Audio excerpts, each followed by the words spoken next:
The margin of error in their line of work is 0, but this is not always the case. I can't say like this. Open the door. Cops protect lives and properties. The margin...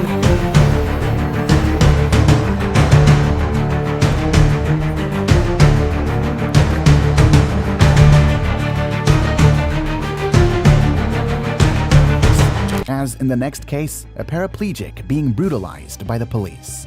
This is Clifford Owensby, who was stopped by the police on suspicion of illegal substances. The police called for a drug-sniffing dog to check the vehicle, which requires occupants to exit the vehicle. But here's the catch. Owensby is a paraplegic and can't walk. Yeah, I'm sir. I can't step out the car, sir. I'm a paraplegic. I got help getting out. Well, I'll help you getting out. I'm gonna help you getting out. Get out. Excuse me? I'm gonna help you getting out. Get out. Well, I don't think that's gonna happen, sir. I cannot step out of the car. I cannot step out of the vehicle. You got in the car. You can get out of the car. You got in the car. Hello. Hey, bro. Can you come down the street to Ferguson and Grand? With Clifford stating that he couldn't exit his car, the police persistently attempted to assist him. However, Owensby only wanted assistance from someone who understood his paraplegia. Frustration reached its peak, and the cops resorted to an unthinkable action. I am a paraplegic, bro. You can fucking hurt me. You can hurt me, bro. What are y'all doing, bro? I'm a paraplegic, bro. You're making this I'm a paraplegic, bro. I'm trying to tell you that I got help getting in the car. The officers acted without control, treating Owensby like an animal. Owensby's vehicle was inspected, and no illegal substances were found. Later, he sued the city and Dayton police, saying they violated his rights. The city settled for $125,000 out of court, but didn't admit fault. If you liked this video, check this one. But in the next case, a cop's actions led to the loss of an animal's life. So get back! Help the dog! You're a bitch, bro! You're a bitch! This confrontation happened in Ohio on February 7, 2023, when a Lorien police officer, Elliot Palmer, on patrol, saw a woman struggling to get several dogs under control. He decided to get involved to prevent anyone from being bitten by the dog. As he approached them, the first dog was quite friendly, but something unfortunate happened when the other dog charged at Palmer.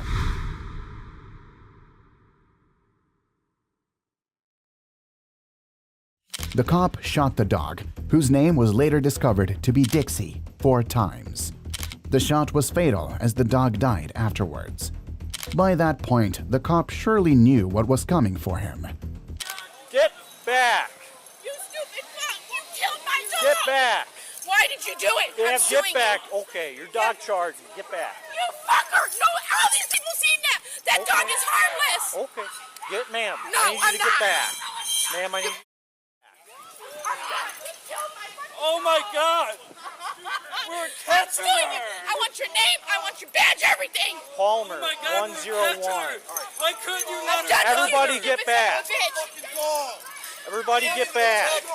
Get back! The cop, knowing he was surrounded and things could go south for him at any given point, radioed for backup immediately. I got you on camera. I'm filing a lawsuit on your ass. Okay, sit He tight. shot her!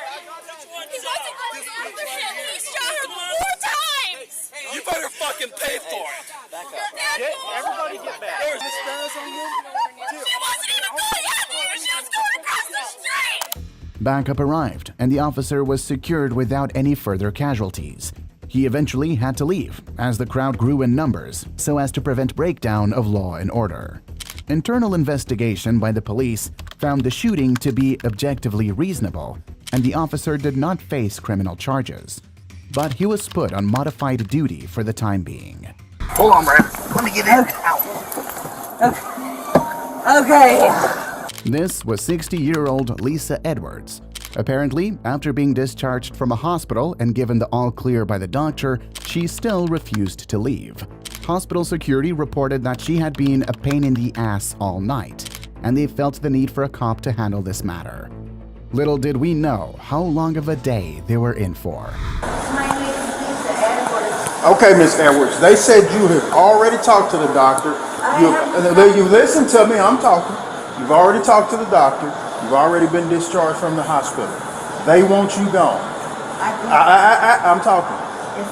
I understand you say you got some problems going on. You're going to have to find a way to get out of here. Okay? I don't want this to turn into a situation where you have to go to jail. If you're looking for somewhere to go because you're cold, I'm sorry, but I'm not taking you to jail just because you're cold. That. Well, they said that you've been checked. The doctors have discharged you. I'm not You have no reason to be for here. a homeless person. I shattered my ankle and I had a stroke. Well, if the medical professionals have saw you and discharged you, They won't. I got nothing to do with that then, but you got to get going. I can't even get down there. You're going to have to figure out a way to get going. Tired of going back and forth, the cop decided he was done and he charges Edwards for criminal trespassing. He called for backup and a pickup van was brought, but that was only the beginning of their problems. Oh no! I need you to step up. I Okay? can't. Yeah, you have to. Pull me back. Big step. Ma'am, listen, you're going to have to get up there because we're going to have to physically put you up there if not. And that's not as nice. So please help us help you. Oh my God. You've been medically cleared, so let's get in. My foot's raw. I can't. You're gonna break me. Yes, ma'am, you're going to have to get in My there. ankle. I can't breathe. Well, you've been medically cleared, ma'am. Up to this point, she has been complaining about 3 things: shattered ankle, which makes her difficult to stand, stroke, and breathing difficulty. This raises questions about the doctor who cleared her in the first place. Oh my God. Oh my. You do not have an inhaler, but you have 6 packs of cigarettes, ma'am. I do have money. Ma'am, I'm going to ask you to stand up, and I'm going to ask you to help me one last time. The cops tried over and over again to put her in the back of the van, but it all proved futile. The cops, frustrated at this point, went ahead to call his lieutenant, which only made situations worse. Listen to me. You have been. I'm not doing this with you, okay? This is the Lord's. Listen to me. This is the Lord's day. All I want to do is give me some coffee and some oatmeal. I'm not going to deal with your mess this morning. We've already spent too much time on you. You're going to get up here in this van, and you're going to go to jail. We're done with this. I'm tired of this dead weight crap. Put your feet up. I'm gonna pass out. You're not going to pass out. You know what? We'll go and get in there and pass out. We'll be done with it. Because this is all an act. That's all it is. You're not going back in the hospital. They're not taking you back. The lieutenant not only was rude and lacked empathy, but he was also dumb, as he kept on saying she was acting. However, it doesn't take a doctor to see that Edward's condition was deteriorating, and she seriously needed medical attention. Despite her many complaints about not being able to breathe properly, the cops decided to put Edwards in the patrol car with closed windows, all while giggling and laughing about Edward's condition. And in the next clip, you'll discover why this case stands out as one of the most shockingly incompetent police cases I've witnessed in quite some time. I can't do it like this. Open the door. Open the door. Please open it. I can't breathe. I can't breathe. Despite pleading several times, the cop driving didn't notice till he stopped another vehicle for traffic violation. He discovered Edwards unconscious, called paramedics, and she later died at Fort Hospital due to a fatal stroke in the police cruiser. An investigation was launched into the actions of the cops during the incident, and Edwards' family filed a lawsuit against the state and Knoxville Police Department. In Edwards' case, the actions of the cops cost a person's life. This is 27-year-old Sylvester Hayes, whose life was completely destroyed by the cops, as you can see in the next few minutes. When driving to get his children food, he was stopped for a traffic violation, which wasn't a strange occurrence, and offenders are often given tickets for this. However, Sylvester's case was different. Okay, well, what's your information? That's all. Damn, I'm finna go get some for my baby, something to eat. Okay, hey, if you're good, sir, you're good. When he was asked for an ID, he reluctantly complied and gave it out. And this single action would set a chain of events that would forever change Sylvester's life. After checking his name, the officer asked Sylvester to come out of his car. Step out. I'll explain everything. No, sir. Tell me why. Trying to get him out the car. You didn't give me permission. I didn't give you permission to open the door. None of that. Right now, you are being detained. Come on and step out. Hey, yeah, I'm sorry. Come on and step out. Come on. Sylvester was being defensive, which was understandable since he didn't know the reason for his arrest. However, what he didn't know was that the cop had mistaken his name, Sylvester Hayes, for Sylvester Hayes, who had a warrant out for domestic violence. While this was happening, backup had been requested and was well on its way. Come on, y'all pulling on me for what? Hold on. Y'all, I didn't give y'all permission. What the y'all doing, bro? Stop. Stop. What happened, bro? What am I being detained for, man? Stop. What am I being detained for? If you let us tell you, we'll tell you. Shut up. Right now. What am I being detained for? Help! I'm not no felony. Get in the car. Bro, help! Stop. Get in there. Bro, y'all hurting me. Get in the car. Bro, y'all hurting me.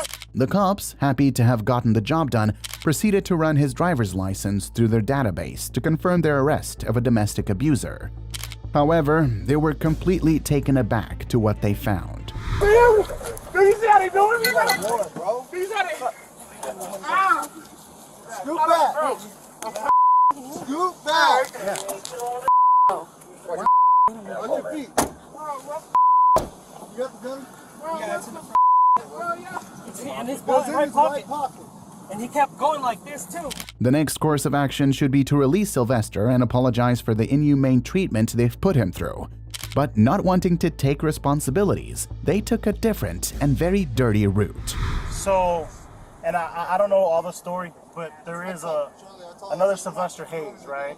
So give me a second, right? And that Sylvester Hayes does have a warrant. Then maybe that's... I'm the third, man. Okay, so your last name is Hayes? Hayes. My family that's behind me. I'm a smart ass. I'm an intelligent black man, man. I understand. Come on, I just look like this, man. Looks have nothing to do But I'm with just it, boss. saying how they roughing me up, how they handle me like this, like I'm some. I didn't come at them disrespectful. I didn't like, hey. They'll check you out, and like what I said, let me figure out what's going on here, and I'll talk to you. Okay? That's whenever Reggie pulled up, and we tried to get him out of the car, and the fight was on. Okay. And then I was like, bro, come So on. you got jail traffic, resisting arrest, right? Yeah, we have failed to signal 100 feet, and then he has tickets. He had a gun in his pocket. They misrepresented everything that happened, but didn't stop there. They also conspired with the lieutenant to get him arrested on trumped-down charges to justify their illegal actions.